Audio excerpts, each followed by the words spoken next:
Well, hello there, friend. Welcome back to the end is. Sigh. Yeah, you got How it. how nice. How quaint. Yeah. Nate. I'm Mr. Roger. Oh, sorry, I'm Todd. I'm sorry, I thought I was in the Yeah, neighborhood. Wow. exactly. Yeah, welcome back to the end of Psy, podcast where we talk about movies, we take themes from those movies, and we talk about that here on our themes episode. That's true. Last week we did Chronicle, and now we're doing two themes from that one, and then next week we'll do a new movie. Nate, what are the themes from Chronicle that we're doing in this one? I am doing found footage, And I'm and doing you? Oh, yeah, I'm surprised I didn't stop you from saying that because I'm doing telekinesis and I'm trying to like I did last episode, trying to manipulate, and it's not working. Still doesn't got it. One of these days it's gonna happen. I'm gonna freak out. I'm gonna die like Elvis on the toilet. I'm gonna strain too much trying to telekinesis you, and I'm just gonna watch me just sink over in the scene here. That's gonna be one of those where it happens, and I'm like, something just moved. I'm not sure what happened. And then I'm going to find out you died on the toilet. I'm like, oh shit, it happened. You're gonna get a bloody nose. Todd's straining somewhere. Good callback. Good callback. Thank you. Listen to our last episode. But yeah, this is that. This is it. We're in, baby. You know who we are, what we're doing. And Nate, did you make any meaning out of the meantime that you want the audience to know about? No, it's been pretty mundane week. Nothing crazy. Just adulthood. We're all there. We all just kind of mosey on through weeks here and there, and it happens. Yeah, well, usually one of our episodes we have some good updates. The next one we don't. Guys, if you understand why, well, it's pretty easy to figure out. One of those weeks don't really exist. Yeah. I mean, I don't have any plans, so I assume it would be the actual update, So, Yeah. But yeah. So in light of nothing going on right now, I've got news for Nate. 2 weeks. Oh wait, it doesn't. Late weeks doesn't really help me. It's too long on the second one. I was gonna do an echo thing and it didn't work. But it's 2 weeks late for Nate, and it's really, honestly, it's just AKA Trump time. So it's really hard not to have your news feed be covered in this shit. So we'll get through the shit stuff first, and then hopefully finish with some other random stuff here. You ready? Right. Let's go. All right. So first up, UFC Fight for Freedom 250. Coming up, baby, aka Trump's Hitler copying, self-aggrandizing campaign. It's basically for his birthday. It's on his birthday, even though it's not the 250th anniversary. It's not for the country. It's just to celebrate him. So there's a giant UFC set on the front lawn, on the prestigious government White House lawn. It's almost like he's Caesar and watching people fight in a coliseum in a sense for his enjoyment. Okay. Yep, to celebrate him. He also has stock in the company that's profiting from the fight. Of course he does, because he's made billions of dollars. But no, he just takes normal presidential salary. Suck my fucking turn off the pod mom dick. All right, and then all but like 2 music groups dropped out of the event though, and it's like good. Vanilla Ice and whatever his real name is, like Van Winkle or some shit, and then the Commodores. So what a loss, guys! What a giant loss, It's one thing. It just sucks of like Vanilla Ice. The only thing that's good for him, for me, Go Ninja, is the Go Ninja. You know exactly where I was going with that. And that's it. Yeah. Even no one listens to Ice Ice Baby unironically these days. So no. But yeah, so there's that. They even floated the idea of leaving up the set afterwards on the White House lawn, just leaving up the UFC stage. And do you remember back in the day, Obama was criticized for a basketball court? But anyway, second piece of Trump news: Trump thinks that people don't know that the word "dumb" has a B in it. At the end there, they all think it's just DUM, and he thinks he's so clever. So now he starts calling all Democrats Democrats. He says it in interviews, in press junkies. He says the Democrats are doing this, and it's so fucking embarrassing to watch this happen. It's grade school shit. Remember when Hillary It called everybody deplorables and the right freaked the fuck out, were clutching their pearls? Ugh. it doesn't make any sense because as a president, you're supposed to lead by example. Yep. You're supposed to see both sides. You're supposed to. It's just it's ridiculous that he just looks to one direction and doesn't look at the other direction. Doesn't care about it. He just calls out the people that he hates rather than trying to be friendly. It's insane. Yep. I mean, you're supposed to be bipartisan, and you're not supposed to be making insults. You're not supposed to be doing anything of that. And he's only doing it because one side gets him money. One side gives him money hand over fist for doing nothing for them. So he knows who he's pandering to. But the next piece of news is Trump has had at least 3 cognitive tests as of this recording. And then he put there's a post that Trump put out on his like True Social, or the White House did it officially. I don't know. They're just in his pocket. But it said Obama 0, Biden 0, Trump 3. He bragged about it as if it's a good thing he's had to take multiple cognitive tests. The doctors aren't like raving and wanting to see him ace things. They're tracking decline. That's all it is. Does your doctor ask you to take tests without having a reason for it? Do they just go, you know what, actually throw on this test? No. And he thinks like it's proving him smart, like it's a challenge, but it's really like 3 animals. They showed like the beginning of it. It's like shows a picture of a horse, and you're like, horse? Picture of a tiger. Tiger. Picture of a whale. Whale. And it's like, you passed. Like, congratulations, you fuck. Then Dr. Oz came on. Of course, Dr. Oz is in the White House, right? Yep. And he had to answer the press junket. And he said, I think he likes the results. He does really well. He aces the test every single day. That's why he says he takes the test, because he likes taking them. He likes the results and how well he's doing. Yes, he's a goddamn infant. And and Oz says he's taking them every day. That's bad. At least when the Nazis fell for, mass genocide, it was because Hitler was apparently a charismatic speaker. What do the Republicans have? Like, come on. Here's another gold star for you, Mr. Trump. Exactly. And real gold, because I wanted to buy it for you for some reason. And then lastly, in my Trump news is, as of this recording, it happened like within this week here, which it should at least, for at least a few days. Trump held up a chart in the office of the reflecting pool that he's wasted money on revamping, and with comparisons in size of the length of the pool to the size of real skyscrapers. What the fuck does that matter? What does that have to do with anything? My pool is longer than your building? He's trying to sit there and say size matters. That's what he's trying to get at. Well, didn't Stormy Daniels notoriously say that he has a tiny penis? Yeah. Okay. It's ridiculous. I saw that video that you're talking about, and the fact that print out an entire board just for this to explain it, rather than like, we have a monitor here, we could have just put up on a fucking monitor. No, I printed out a board with actual like good graphics of these pictures, not pixelated or anything like that. It makes no sense whatsoever. It's because he's a dumb little child. Like, if you want to call me dumb by saying Democrats are Democrats, dude, you're just a fucking little weasel piece of shit. Like, what a dumb idiot. But he needs it like crayon. Like, they have to print this stuff out because he doesn't understand. He can't keep that shit in his head. He's falling asleep during every single meeting now. Yeah.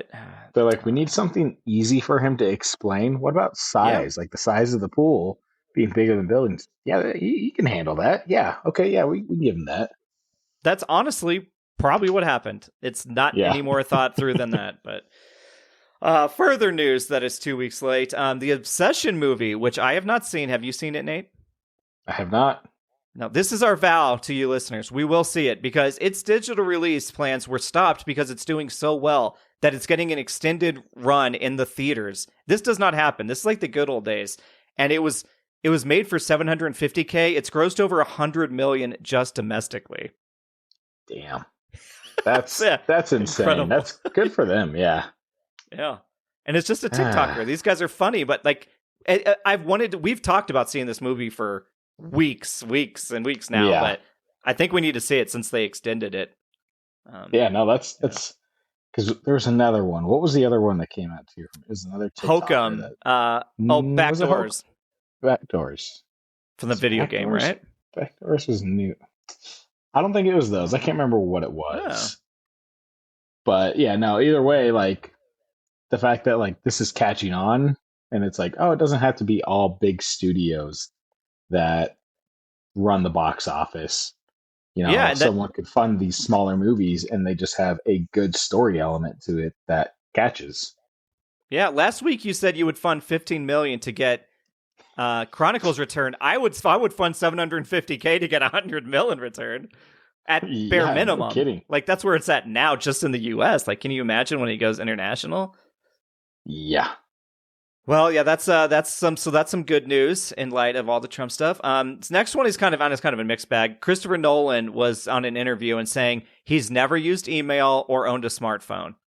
And I'm like, on first blush, that's kind of like, oh, that's like a flex, good for him. But his position requires him to use all of those things, which means he's just making somebody else do that for him. Yeah. And hopefully that person's getting paid. yeah, I would assume they're getting paid, hopefully well. But recently I've just seen a lot of things. There's like a fake superiority, I think, with Nolan. Like, I love his movies, but I think he's got a bit of an ego about him now. And there was even a thing where Nicolas Cage was saying that he had turned down a Nolan offer for a role. And then he's like, well, now I don't work with Nolan because Nolan, they get their feelings hurt and they don't like being told no. So I think it's a bigger deal to work with Nick Cage than I think it is to work with Nolan, like in terms of legacy. But so take that one as you will. Good news for you, Nate, and for the world in general. But the real Aaron Brockovich, yes, that Aaron Brockovich, is now going after AI data centers on behalf of residents dealing with water and noise pollution, just like she went after corporations in the past and won big because they were poisoning the water with their products. Good. So, yeah. I'll back that. Hell yeah. Nate, how do you feel about this one? Pope Leo the 14th says that artificial intelligence needs to be disarmed. He had a big speech. He read it out like officially at the wherever. What is it? What's it called? Shit. What's they're gonna don't come at me, Catholics. It's at the Papal, but it's like he's where do they do this? It's from the movie. It's Nate, do you know what I'm talking about? Where the Catholic Church is? The Papal apartments, the Apostolic Palace in the Vatican City. The Vatican, yes, thank you. I was getting there.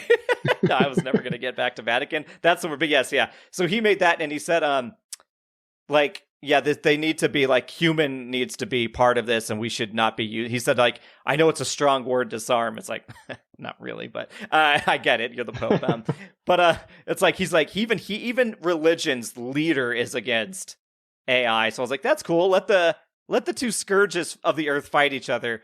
AI and religion, let them duke it out because whoever loses, we win at least half of the battle. Yeah. I mean, if they both take each other out, better. Right? That's hopefully, it's like where two people punch each other and they both knock each other out. Yeah. Next up is, it is Trump related, but Congress is removing Trump's name from the Kennedy Center. I saw that because it's illegal. What? Yeah. What? Everything he does, he just does on his own and people do it for him. And then the law has to come in and go, no, man, Congress has to approve that shit. You fucking idiot. Yep. And last but not least, Caitlin fucking Collins is a boss, dude. This is the CNN reporter. She's the one that he always says, you need to smile more.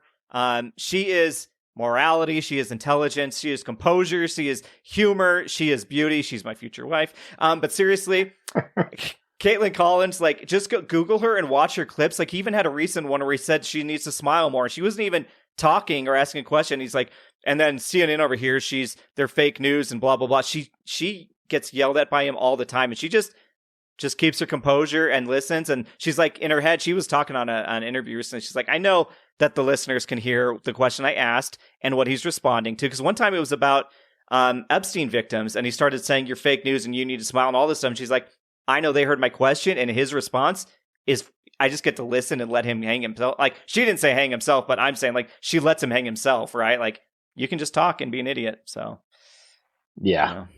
It's just, the disrespect that he has, once again, is insane. Yep. But that's 2 weeks late. News for Nate, et cetera, et cetera. I feel Which refreshed. I feel like I'm caught up on news. I try, that's what I'm here for. I'm here to scramble. I mean, my phone is so many pictures of news stories and TikTok videos saved. So I'll go through all of that and clear out my phone and be like, that's still relevant. That's still good. So there's a lot of things I have to skip because I'm like, this segment would be the entire episode, like everybody knows. So, but that brings us to the main conceit of this entire episode, and that is the themes we've found within Chronicle. Nate, would you like to kick us off with your side quest? Yeah, I can share my findings on found footage. Hell yeah. So yeah, found footage. What is found footage? A lot of this stuff I got from Studio Binder.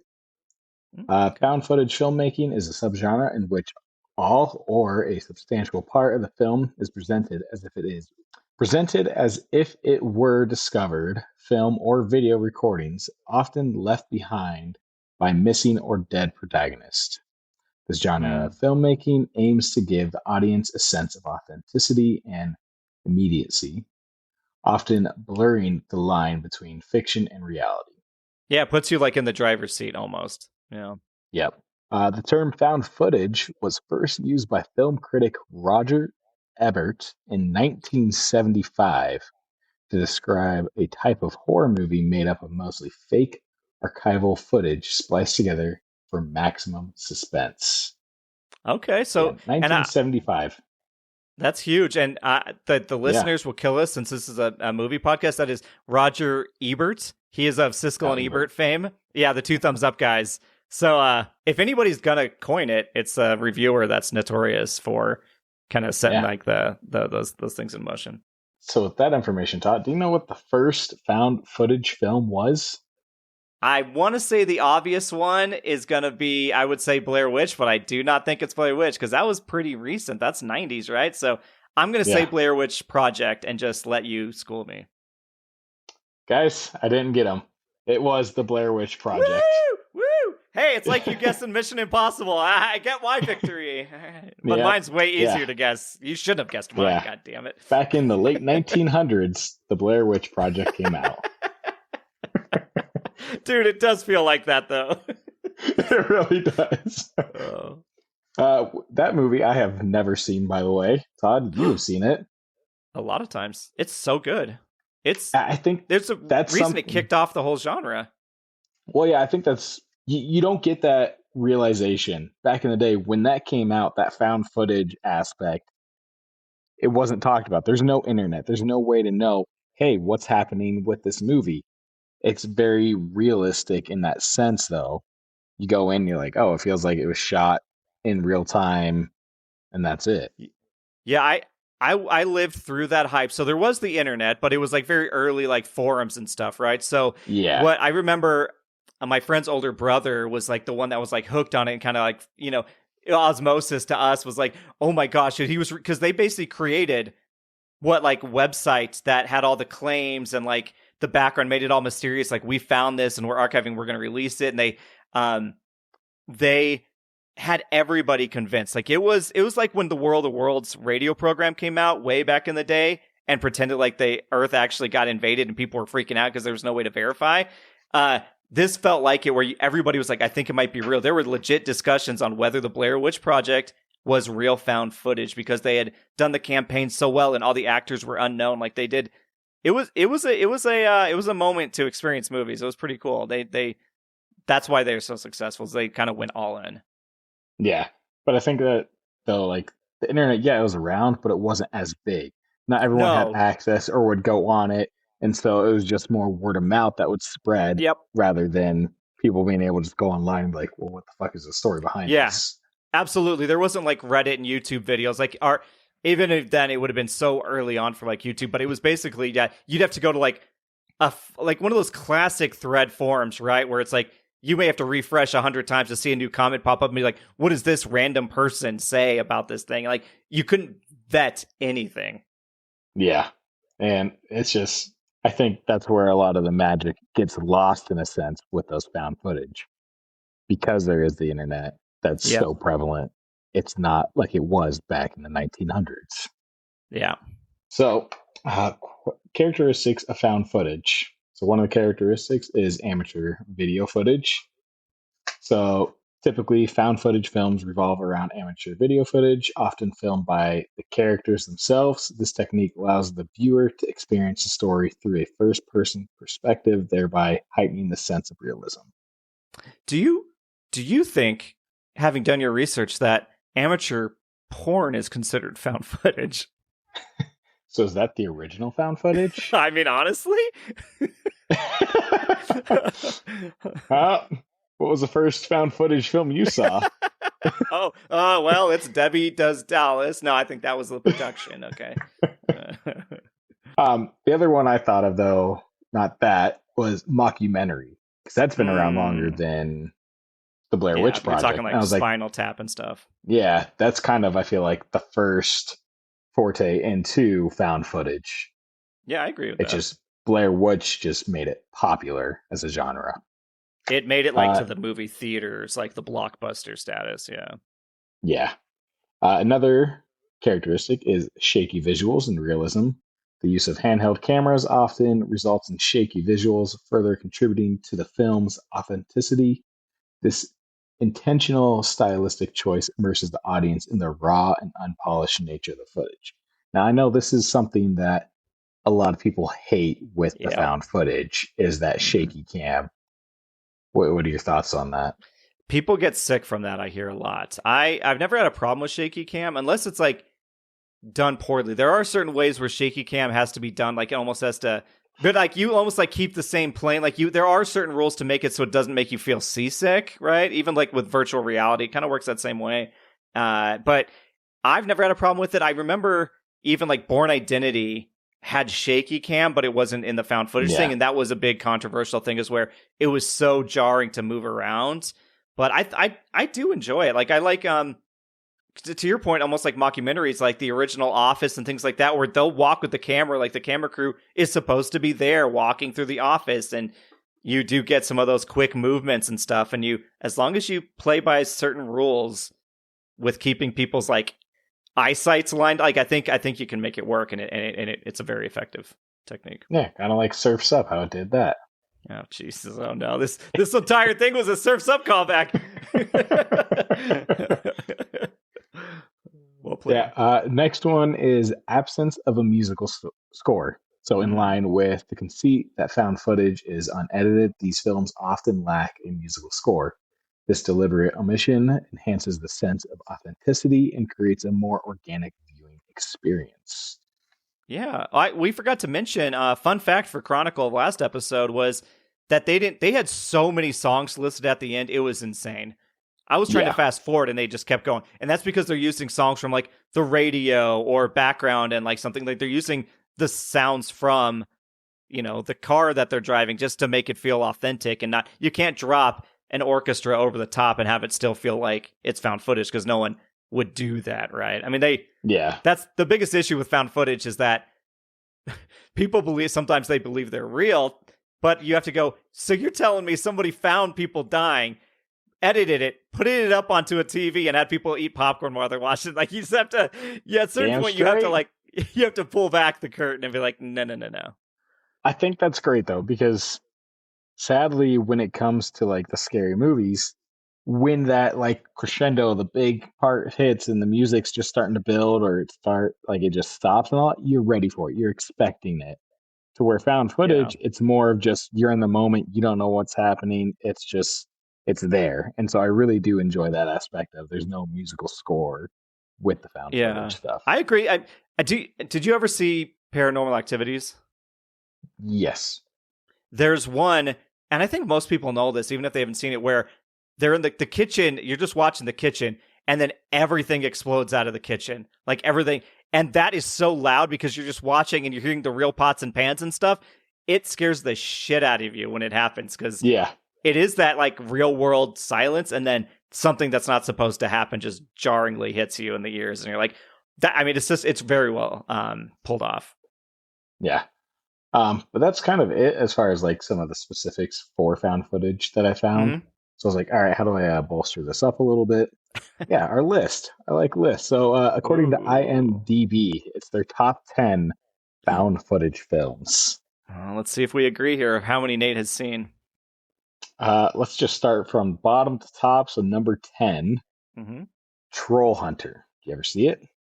I've always wanted to see it. I remember seeing the trailer. I've not seen Troll. Isn't that it's like Nordic? It's like it's a different. Yeah. It's It's European. Netflix or something like that. Yeah. I think I fell asleep during that one. Maybe that's why it's at 10. But I mean, this was a list of 100. I just did the top 10. Oh, maybe it should be at 100. Number 9 is Quarantine. I've seen clips of that. I don't like. Yeah. I don't always love gross horror, and I think that falls under that camp. Yeah. Number 8, never heard of it. Man Bites Dog. Nope, same. Never heard of that one. Man bites dog. Number 7, we talked about it. Paranormal Activity. Just number one? Just number 1. Okay, interesting. That far down. Number 6, I have seen What We Do in the Shadows. I have not seen that. I didn't know that was found footage. It's found footage, but like it's more mockumentary though at the That's what same I'm time. picturing. Okay. Yeah. So, but Interesting. it's good. It's good comedy, good twist on the I found need to watch the footage, I TV guess. show. People love that show. Yeah.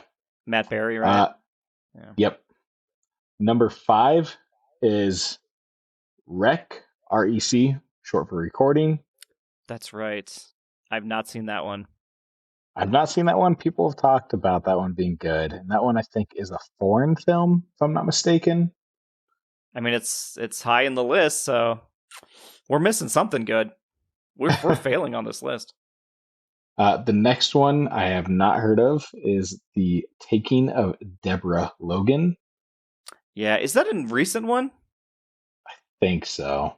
You keep reading. I'm going to look up this Taking of Deborah Logan. Taking Deborah Logan is 2014 American supernatural horror film. Audience, I know you heard me say I was going to look that up, but Nate looked it up, so you got Beat it. him to it.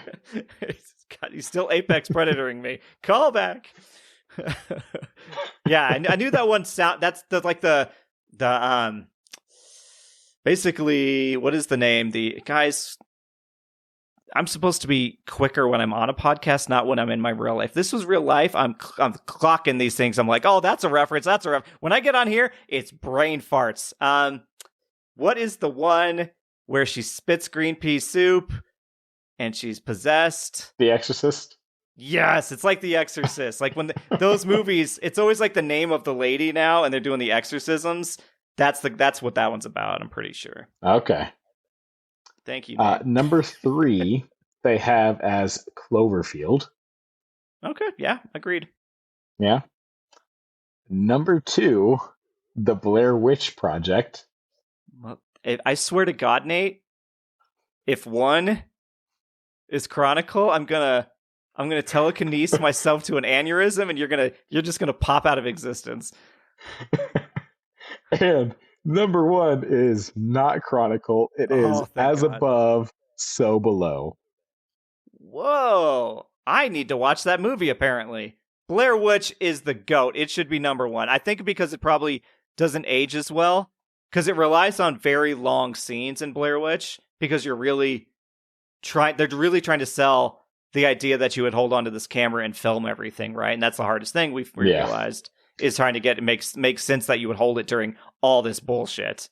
So yeah, As Above it. Okay, I would not have put that there. I never would have even thought about that. Yeah, so it's pretty much the movie is when a team of explorers venture into the catacombs that lie beneath the streets of Paris. Yep. Came out in 2014 as well. 2014, good year for found footage. Apparently, I can picture the poster. Does that count? Yeah. Eiffel Tower upside down, just red. Yeah. Yep. Oh. Yeah. All right, so we've got things to watch. Has your significant other watched some of these? Yeah, we have watched As Above, So Below. And do you agree? But I've never seen The Blair Witch Project, so I can't compare it. Nah, I put Cloverfield above it. Interesting. But I think it's also because I'm biased and I like kaiju monsters. Is As Above, So Below, that's what it's called, right? Yep. Is that one like horror? As like Cloverfield's like action, suspense, but some horror. Yeah. As Below, So Below, I would say is horror. Okay, like it's more. That's probably why it's more niche. Or I mean, we don't tend to watch those ones, but Cloverfield's like a big action budget, almost with that found Yeah. footage slant. So okay, and then Cloverfield Lane and stuff. They just stopped that altogether. And Well, talk about they a came out franchise with they 10 bungled. Cloverfield Lane, which was Yeah, all right. And then I can't remember the other one they came out with after Cloverfield, that. It was the Cloverfield Paradox. Paradox, that's right. And that was on Netflix, straight to Netflix, and that shit the bed. It came out after That the I Super Bowl, tried right? watching. Yeah, I tried watching it, couldn't get into it, so It was trash. It was so yeah. bad. Anyway, It had good concept though, of like, oh, let's build an anthology series just off of Cloverfield. Yeah, great, let's figure it out. Nah. no, they didn't even want to connect the dots, really. They think they tried in Paradox, but they had already not connected the dots in 10 Cloverfield Lane. Anyway, this isn't Yeah. found footage, but I think those movies would have been more successful had they been found footage. Yeah. You could do found footage with, like, a spaceship because they do record all that shit. Oh yeah. Easy. Nate? All right, delete this. We're gonna do that one. We're gonna pitch this to the blacklist. Listen to the last episode. Everything's gonna be listened to the last episode. It's gonna be a list. It's gonna be called the Psy list of just these guys think they have ideas, but they're so fucking wrong. Hey, my moratorium is a great idea. Okay? So you're gonna make a moratorium into a movie. Okay. I'm making the movie about not making movies. That might actually get it passed. Let's be honest. So meta. It works. That's the only movie you can watch during the moratorium. Wait, no, that would defeat the purpose. Yeah. I'd have to make a new one that is like the sequels to the first moratorium is the only ones you can watch during the no new movies year. Okay, we figured it out. All right. Yeah, that's it for found footage. I love it. Well, in many years, when you find this footage somewhere in a time capsule, hopefully it. Oh, he's telekinesing me. Nate, it moved. We're not going to tell anyone what it was, but just write in your suggestions what you think it was. Remember what we talked about found footage earlier? It's connected to the original found footage genre. All right. Well, let's jump straight into my side quest. That is telekinesis, aka mind control. It's that conceit that you can do that. I started with a thing called Superpower Wiki. Apparently this exists. It's part of that fandom stuff. And they define telekinesis as the power to move, manipulate, or otherwise interact with phenomena without physical means. It's a subpower of psionics, and it's not to be confused with vector manipulation or psychokinesis. But guess what? I looked those up. They're basically the same fucking thing. So I disagree. Users are known as telekinetics. And you know what quote they used, Nate, to explain this? It's from Steve Montgomery from the movie Chronicle.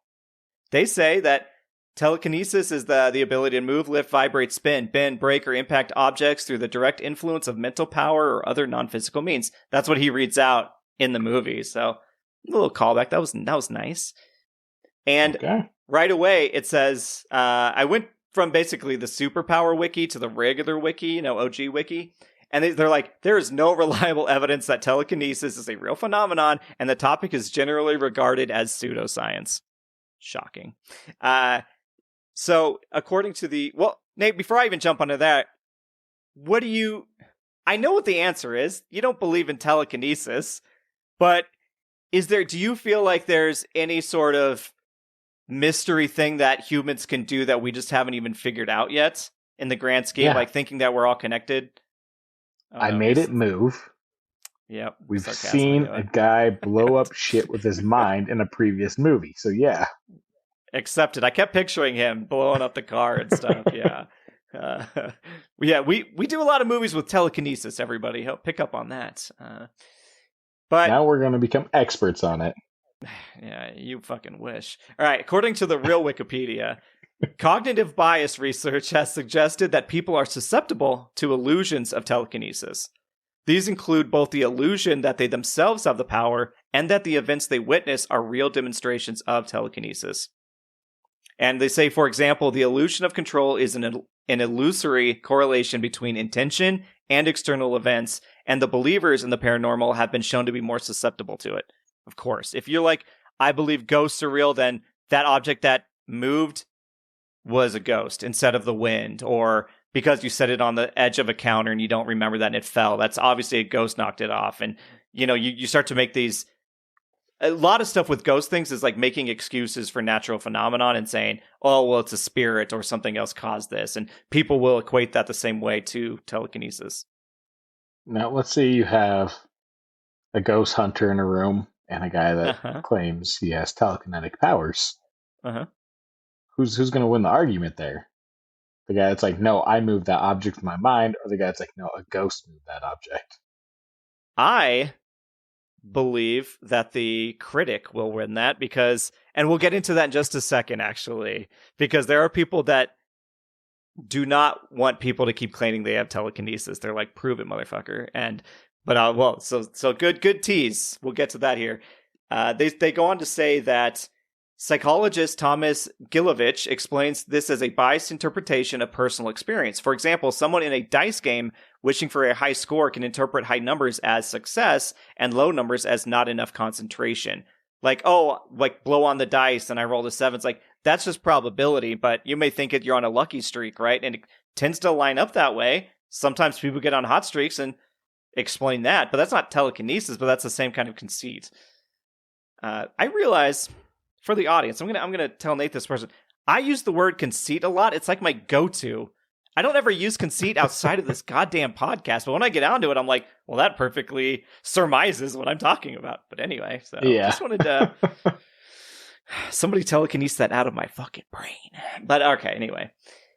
Bias towards belief in telekinesis may be an example of the human tendency to see patterns where none exist. It's called the clustering illusion, which believers are also more susceptible to. So things like, it's like the number 33, or was it the 23? The number with Jim Carrey, where he's like, everything, you start to see the number, or you hear 1222. It wasn't 22. Oh, yes. 1220? Okay, weird. Okay, Nate. We've talked about this on a previous podcast, multiple probably, where I do see 1222 every single day, and it's almost like circadian rhythm is how I have to account that for, right? Like you can, sometimes you go, I need to sleep 8 hours or wake up at 8 a.m. and then you forget to set your alarm and you still wake up. You'll like wake up at 7:59 and be like, holy shit, because your brain is still keeping an internal clock to a degree. I think because I started to notice it a couple times, and it's my birth date, that my brain was like, when it's coming up, my brain's like, you should, subconsciously check the clock and be like, oh, fuck it. It happens every single day, multiple times a day. It's fine, whatever. But good call, it's Nate. Fine. It's good fine. We're call. fine. We're all fine. It's the meme of the dog with the mug sitting in the firehouse. And I have personally always wanted to move stuff with my mind. When I was a little kid, you're always like, I swear I can do this. Like, it's just going to happen for me, and I'm going to be like the world phenomenon. I'm going to move this. Did you ever, when you were a kid, think you could like practice moving something with your mind? You still don't? Probably once every 5 years during the moratorium in that kind of span. I do. I'll be like, what if I could just move it? Like, we're all atoms connected technically. Like, everything's influenceable, right? No. Have you ever done that though? Oh yeah. I think everyone has. And then you just settle for the automatic doors at the store where you're just like, I did it. There it is. Okay. You goddamn simpleton. I've never gone that far. I want it to be real. I don't need this fake shit. But yeah, I do agree that I think most people do it. But alas, no luck. And here's what you led into, Nate. There is prize money for proof of telekinesis. So, internationally, there are individual skeptics of the paranormal and skeptics organizations who offer cash prize money for demonstration of the existence of an extraordinary psychic power, such as telekinesis. Shocking. So if I just go to the store and open the door, I get money, right? Just video Look that at this shit. footage of me walking through this door. I swear it was not electronic. It's like the another Tim Robinson reference when he's trying to open the door and he's like, I think it's a push, and he's like, no, it goes both ways, and he's like, he cracks the door open. That's you being like, no, I swear, like this door was not electronic, and then it's not 1-to-1, but it's close enough in my head.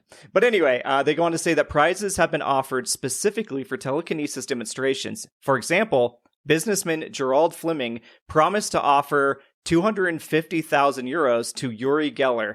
And then Uri Geller pops up a lot in telekinesis stuff because he's basically like a street magician that was famous for bending spoons. Like he'd hold it and it would bend back. He could like move the spoon, but it was just a trick spoon. It's illusion shit. But he got very famous. And so this guy, Fleming, offered Geller, he said, I'll give you that much money if you can bend a spoon under controlled conditions. But he's obviously never cashed in on that, right?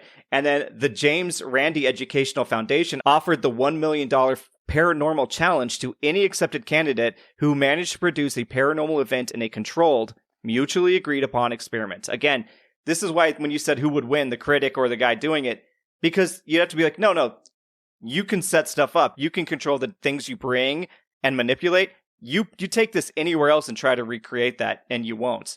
That's why I'm always like, people that are scared of ghosts, like no ghost is haunting you when you're the fucking Taco Bell drive-thru. Right? Once you never see them happening there, it's always in a dark room when you're by yourself and your brain can make shit up. But anyway, this isn't about ghosts. But anyway, last one. It says currently the Center for Inquiry offers a prize of $500,000, the largest in the world, even though we just said there's $1 million. $1 million. For proof of the paranormal in general. So if you can prove there's paranormal, but no one's ever cashed in on this, I wonder why. Because when subjected to do it outside of their environment and their personal recollection, it doesn't hold up. I don't know. You're saying right now there is $1,750,000 out there ready to be claimed just to prove you're telekinetic. Yeah, there is. Well, why are you doing it, Todd? Get that money.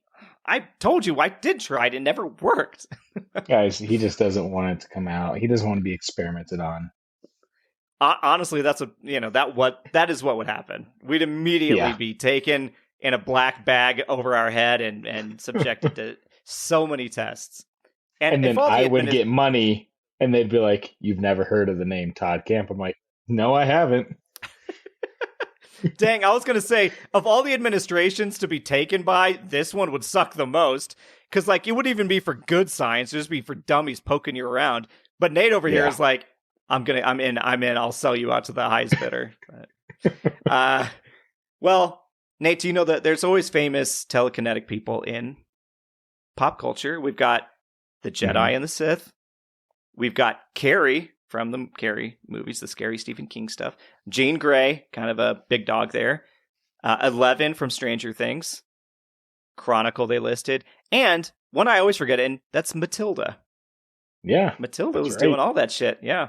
She was one of the OGs. On the way. Nate's jamming over here now. What I went to next was, it's a little light. Obviously, telekinesis, it's like, well, okay, it doesn't exist. People know it doesn't exist. They'll offer money. That was basically it. So kind of like you did, I was like, I need to bolster up this research.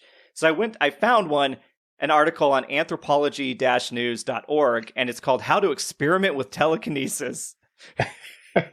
And so here are the steps. Now, Nate's not prepared to do these steps, but if you're at home, you can pause and try it later, right? But what you need is a thick string, like knitting yarn. Oh, he's getting his hands ready. Or even better, a delicate necklace chain. The ideal length is around 20 to 25 centimeters. Attach a weight to the string. Yeah, Nate, you're not going to be able to do any of this. It should neither be too heavy nor too light. The weight should be just enough to keep the chain stretched and tense. Nate is trying it. He's going to fail miserably. And we don't have time for me to wait for him. We technically do. I don't have to keep talking. We can edit through the time, but nope. Okay, That's pretty. Is that not heavy? He's doing a water bottle, but okay, we'll see. Now prepare the training area. Draw a circle on a sheet of paper. Yeah, now he's got to put down his bottle with a diameter. Oh, that was a loud paper. With a diameter of about 10 centimeters. Yeah, just have to guess that one. Within this circle, draw a cross to form a target-like figure. Done. Okay. Now find a comfortable spot at a desk with the target in front of you. So Nate, done. He's ready. Rest the elbow of your dominant hand on the table. Bend the arm and lift your hand until it is almost in front of your face. Okay. Hold the chain between your index finger and thumb. So put that in the hand you're showing me here, Nate. Sorry, you guys don't have this visual. Yep. It's going to be too long. You might have to do it higher. Let's see. Ensure that the weight is a few centimeters above the paper, right at the center of the cross that you drew. Nate might have to fandangle over here. Yeah. Imagine that the pendulum will begin to sway from left to right, just like the clock pendulum above the cross's horizontal line. Now, it says step forward, but I don't know if you can step forward. You can now prove to be in complete control of your telekinetic powers. Concentrate on the vertical axis of the cross and think of the pendulum moving along that line. Next, focus on the outer circle of the target. Visualize the pendulum gracefully carving that through the air, going the circle. Nate is agape like he's getting ghost banged. Concentrate, and the pendulum will dutifully respond to your commands. The rotation can be clockwise or counterclockwise, but you can control it. Now, Nate, did you move it? Because before I finish. Nope. Oh my god, I think he just died. Okay.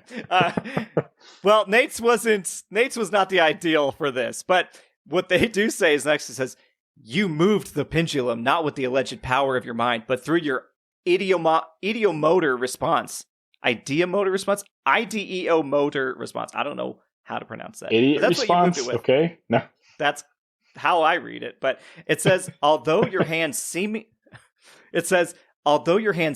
remained still while you were visualizing the desired movements of the pendulum, your brain produced imperceptible movements in your fingers in the very direction and speed you were imagining. The length of the pendulum string amplified these minuscule movements, effectively drawing the figures you were focused on. So if it's a small enough weight, apparently it will act to your small little muscle movements. No, it makes sense. I imagined dropping it, and I dropped it. He's dumbfounded me. I have nothing in response to that. He did try, though. I will give him credit. I watched him try, but nothing matches the setup that maybe the picture does. And I had a bag with a drawstring. I took the string out of the bag and tied it to a water bottle for the weight. It's not quite the necklace and tiny like lock or something you need. But so try that at home. Let us know. Electric sex pants. If you get that thing to move, we need to hear about it in Spotify. Okay. And so I did find one more article. This is people trying to explain telekinesis, and it was from Medium.com, and they say just think of something. I'll bite briefly. So Nate, think of something briefly. Ideally, it is something strong, but think of it like they say a pink elephant or a pink circle with an elephant on top of it, so it's bright pink.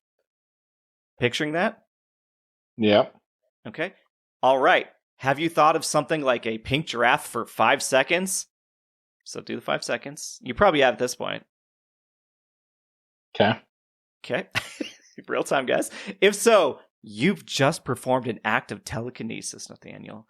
So that small movement due to your thoughts made a small change in your gravitational field. And that led to a small change in the position of every other atom in the universe. You moved me. I'm moving to tears almost too. That's their explanation in this article from Medium.com. And I was like, this is... So I scroll down and there's like a couple comments. Yeah, Nathan's mine. The comment. So it's great. The comment is from Serpent Present, and he or they commented this in February of 2023. It just says, lame article, waste of time, thanks. And then it had two people responded with the clapping emoji, and that was the comment. I was like, it's so stupid. That's good. But like, they're like, basically, even if you think of something, you've pushed the rest of the atoms because we're all connected. So take that with a literal grain of salt. So, according to that article, we're all telekinetic. Where's my goddamn $1 million? Oh, like we manifested it, like we could prove that to the organizations. Yeah, let's send that medium guy. Maybe the medium guy cashed in. They're like, God damn it, we can't argue. the atoms moved. But yeah, that's telekinesis in a nutshell. There's not much to it, but it's a fun little experiment, and people that believe in it are cuckoo bananas. But good for them. They haven't got a hobby. Yeah. Am I cuckoo bananas then? Every time? Every now and then? Every 5 years when I try it? It's cuckoo bananas? Apparently you're cuckoo bananas every time you walk into like a grocery store or through an automatic door. Yeah, if fucking works, the door opens. You've never ran into one of those doors before? No, I definitely have. Yeah. Because Safeway didn't take the time to spend the money to fix those doors. True. Anytime it was windy, those doors wouldn't fucking open. Yeah. Nate, I just debunked you. Apex Predator, that. All right, that's fair. That's fair. Yeah. See if I ever open a door for you again like that. I walk into every door from here on out. Every time I'm like, Nate, fist in the air. Well, with that, it's our ins and outs this week. I knew you couldn't wait to ask me that, Nate. I can see it. I can see it in your eyes, the tone of your voice. He's giddy. So, like I did last week, it is still Pride Month. So, still do everything we said last time, but also I pulled a couple more things out from the Trevor Project. Again, a really good website. If you need resources for that, go to Trevor Project. Basically, I mean, a lot of it's like, attend community events, go to the parades. If you can donate, great, all that. But like, donate to the causes that there's so many of them out there that you can do for that. And I think even the Trevor Project is the main one you can do to help them continue their mission. The personal one I put in there was like, dude, wear the flag, get the rainbow aesthetics.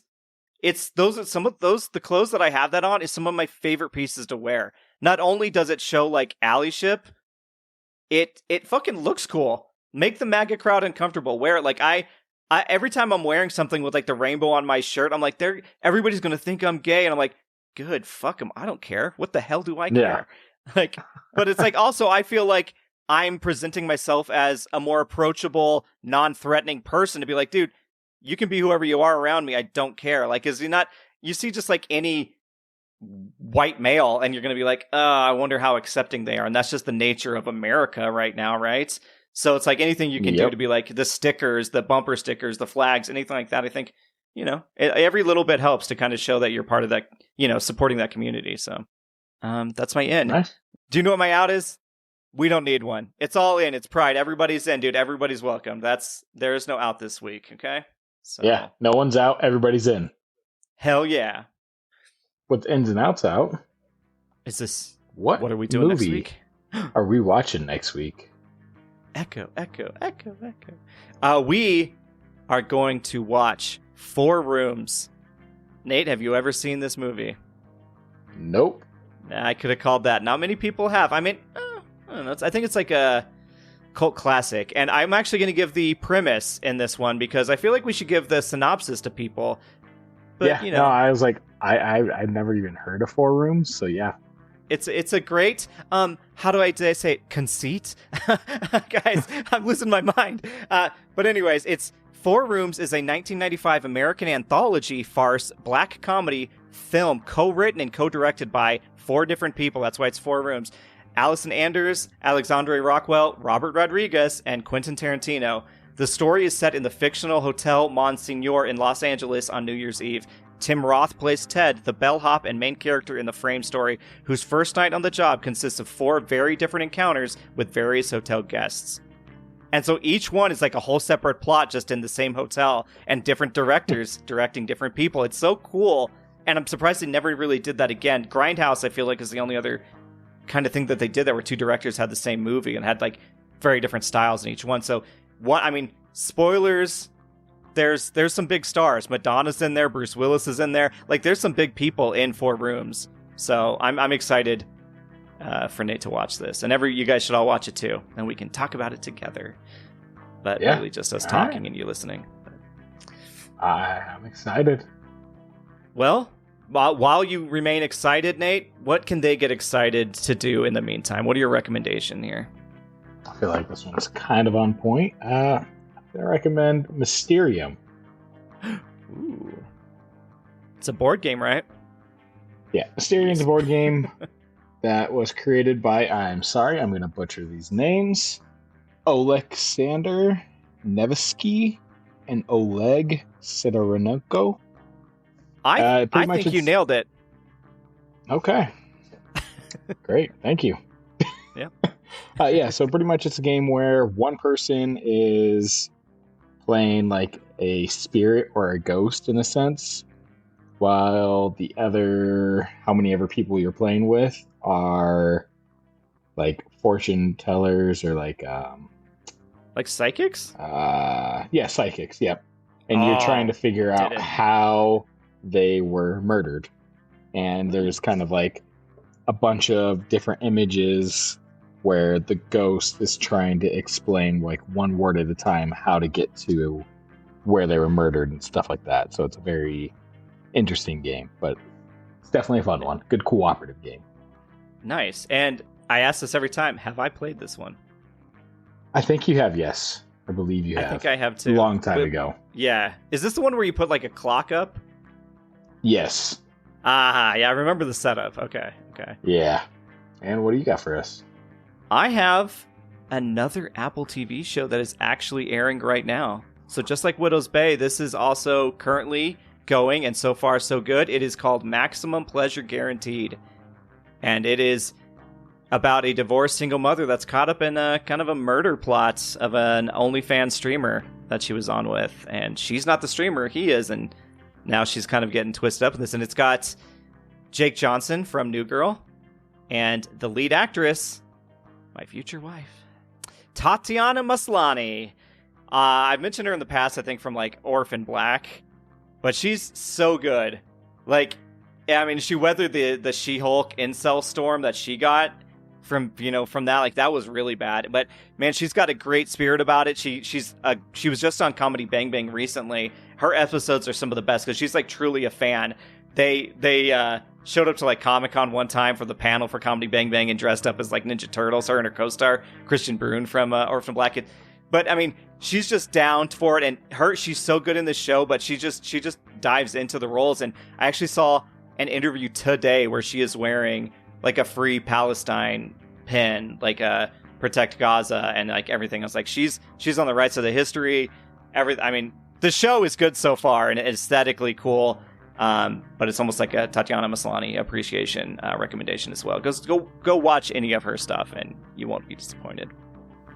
All right. Yeah. Well, to your future wife. There's only like one. I don't think Could you imagine if your future wives all listen to this? Like, excuse me. Yeah, sometimes I get in my head about very high level things and I'm like, man, somebody's gonna hear this in the future and be like, oh really? Like, no shade to any actual future people. Yeah. Let me live in my fantasy world. That's fine. You're telekinetically putting it out there, so you're working the atoms. It's happening. I think we've used telekinesis horribly wrong this entire time, but I know what you're getting at. Yeah. But yeah, that's it. Another episode in the bank, everybody. Nice. Well, where can they find us? How can they get hold of us? How dare you fucking do this to me? I did it last time, Nathaniel. If anybody's keeping track, you can find us on all the socials for the most part. You can review, rate us on whatever you're listening to. All that good stuff, guys. We appreciate any interactions. Hopefully we see them, not, within time, within reason. And Tell your friends, tell your family, tell your loved ones, and tell those you hate. Because it's all fun, it's all gravy. Let them sigh along with you. Perfect. Thank you. Yeah, got real. I don't really have a sign off for this episode, so yeah, goodbye, friends. Fucking Mr. Neighborhood meet out it. Okay. And as Mr. Rogers famously always said, it's fucking Candyland. And goodbye. Later.